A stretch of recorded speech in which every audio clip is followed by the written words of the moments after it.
هنتكلم النهاردة عن اكتشاف أثري مذهل، مدينة كاملة كانت ضايعة تحت رمال مصر. القصة بتبدأ لما مدينة كاملة بتختفي وبعدين يلاقوها بالصدفة البحتة.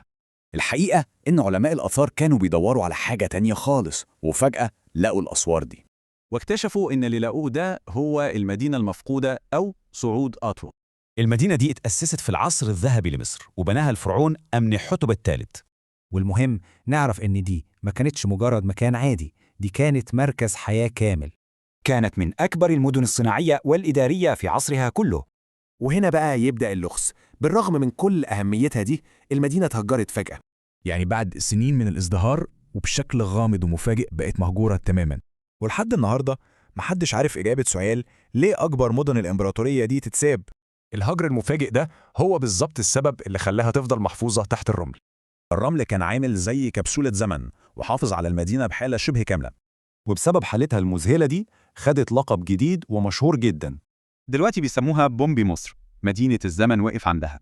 والاكتشاف ده بيخلينا نفكر، يا ترى إيه تاني ممكن يكون مدفون تحت رمال مصر؟